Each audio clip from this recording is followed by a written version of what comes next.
Bienvenue à... Ah! Je l'ai encore raté. Non! Je l'abandonnerai jamais! Je vais la sauver! Je l'ai vue dans le futur! Faut que je la sauve! Faut que je la sauve! Ok. Bienvenue à Perspective... Ah! Ah! Recommençons encore une fois. Je vais l'avoir. Je vais la sauver, mesdames et messieurs. Bienvenue à Perspective à nuit. Yes! Yes! J'ai réussi! Ah! Le futur est changé, mesdames et messieurs. De quoi qu'on parle aujourd'hui? On va commencer par se présenter. C'est un peu bizarre de commencer tout frais tout de suite. Pourquoi vous voulez tous savoir? Wow!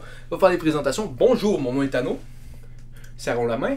Bienvenue dans la famille. Si c'est la première fois que vous êtes ici, c'est comme ça qu'on appelle la chaîne de Perspective Animée. On est une grande famille. Pourquoi on est une famille? Parce que tout le monde s'aime. Et c'est comme ça une famille. Dans ta famille, il n'y a personne qui t'aime. Moi, quand je suis avec ma famille, j'aime. Juste j'aime. C'est juste ça que je fais avec ma famille. Ça m'est jamais arrivé de dire comme toi, on est ensemble juste parce qu'on est dans la même famille. Donc exactement, tout le monde s'aime ici. On est une grande communauté. Abonnez-vous à la chaîne si vous voulez être partie de la famille. Si jamais vous vous demandez, c'est quoi ton nom, toi? C'est la première fois que je te rencontre? Tano. Mais on préfère m'appeler Papa Tano ici, exactement. Donc aujourd'hui, Papa Tano va vous présenter un animé que j'ai commencé à regarder. J'ai vu les 2 premiers épisodes, qui s'appelle Tokyo Revengers. Est-ce que j'ai vu juste les 2 premiers épisodes? Non. Je vais être honnête avec vous, j'ai écouté le premier épisode vendredi, et depuis, je suis à jour dans le manga. Donc, est-ce que j'ai apprécié ça? Non! J'ai détesté ça. Je voulais juste vous prouver à quel point je suis dédié à pas aimer les choses. Non, j'ai adoré. J'ai vraiment super adoré. Je trouve que le premier épisode est super bon. Je sais que Salmon Wolf a pas aimé. Je sais pas pourquoi. Il y avait des trucs avec... à ce qui paraît, les voix des acteurs ne fitaient pas avec les situations. Moi, sincèrement, quand j'écoute un manga de même, je vois l'audio puis je lis. J'ai vraiment de la misère à entendre ce que le monde y dise puis de tout évaluer les performances. Sachez que c'est un commentaire que j'ai vu. Je l'ai revu passer. C'est pas juste Salmon Wolf qui pense ça. Donc ça, c'est à savoir pour l'animé. Mais le manga est comme pas mal la même chose. Mais juste sans les voix. Donc si ça vous intéresse, allez voir ça. Et l'épisode 2 aussi est super intéressant par rapport à ça parce que c'est comme une continuation. Au début, le premier épisode, c'est vraiment pour montrer les personnages. C'est pour montrer c'est qui va être là, c'est quoi un peu les artisans. Et le deuxième épisode, c'est vraiment c'est quoi le but, ça va être quoi les différentes choses, c'est quoi le pouvoir du personnage, c'est comment que ça va marcher. Puis ça, c'est quand même très intéressant par rapport à ça. Et on voit aussi un personnage qui montre avec cette détermination qu'il veut changer les choses. Donc encore là, c'est un typique Neketsu. Au début, c'est un peu différent parce que le gars, ça prend un moment avant d'atteindre son point de Neketsu, qu'il a la volonté de tout changer. Mais il y a quand même cette portion de Neketsu là, quand on regarde sur la structure de tout, c'est 100% un Neketsu. Ok, là que c'est sorti, toutes ces affaires-là qui servent à rien pour quelqu'un qui n'a pas vu la série, on va parler c'est quoi exactement. Donc dans le fond, Tokyo Revengers, c'est un gars de 26 ans qui est chez lui, il mange des trucs, sa vie va vraiment pas bien, et il voit aux nouvelles que son amoureuse de Meloscope vient de se faire tuer. Donc c'est à ce moment-là qu'il fait comme wow! Elle est morte! Puis exactement, ça part des choses, il est un peu triste, il va à la job, on voit que c'est un peu un vrai loser. Et rendu là, il se poussait sur des tracks de chemin, de fer, il meurt ou pas, peu importe, c'est pas important, il retourne dans le passé. Donc là, dans le passé, il y a une manière de pouvoir changer les choses. Il va pouvoir changer les choses, essayer de la sauver. Donc c'est pas mal ça le concept. Il y a plein d'autres choses que je pourrais vous dire par rapport à ça. Mais moi j'aime ça, garder ça simple. Okay? Dans le fond, c'est quelqu'un qui retourne dans le temps 12 ans. Il peut juste retourner de 12 ans. La même date exacte, il y a 12 ans. Donc il fait ça et il essaie de changer le futur pour pas qu'elle meure. Okay? Et dans le fond, ce qui est intéressant par rapport à ça, c'est que son meurtre est relié à des gangs de rue.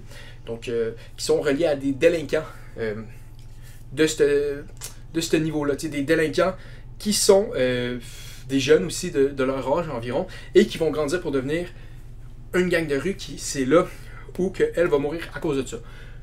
Exactement, relié à ça, et lui il va essayer de régler ça en rentrant dans cette gang-là, et c'est ça qui est intéressant, c'est parce qu'il rentre un peu comme dans une gang de délinquants, et c'est bien intéressant, parce que ça c'est très intéressant dans les mangas, et oui j'ai dit le mot intéressant parce que c'est intéressant, quand c'est intéressant, c'est intéressant, c'est intéressant. Non, il rentre dans la gang de délinquants, et les délinquants au Japon, à ce qui paraît, n'ont jamais de fusil, n'ont jamais rien, pas de couteau, c'est juste, la plupart du temps, tout le monde se bat à main nue. C'est assez intéressant pour ça, le Japon. C'est un peu comme dans High and Low. Oui, je pense. Ouais, High and Low. Je pense à la série de films. J'avais fait une vidéo, mais c'est peut-être pas exactement le titre, mais exactement. Donc là, tout le monde se bastonne, ok, de cette manière-là.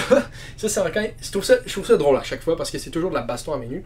Donc oui, exactement. Est-ce que ça vaut la peine? À mon avis, cette série-là, oui, je trouve que c'est assez intéressant. Les personnages sont super bien montrés au début. Ils ont des motivations claires. Chacun a une personnalité très bien définie.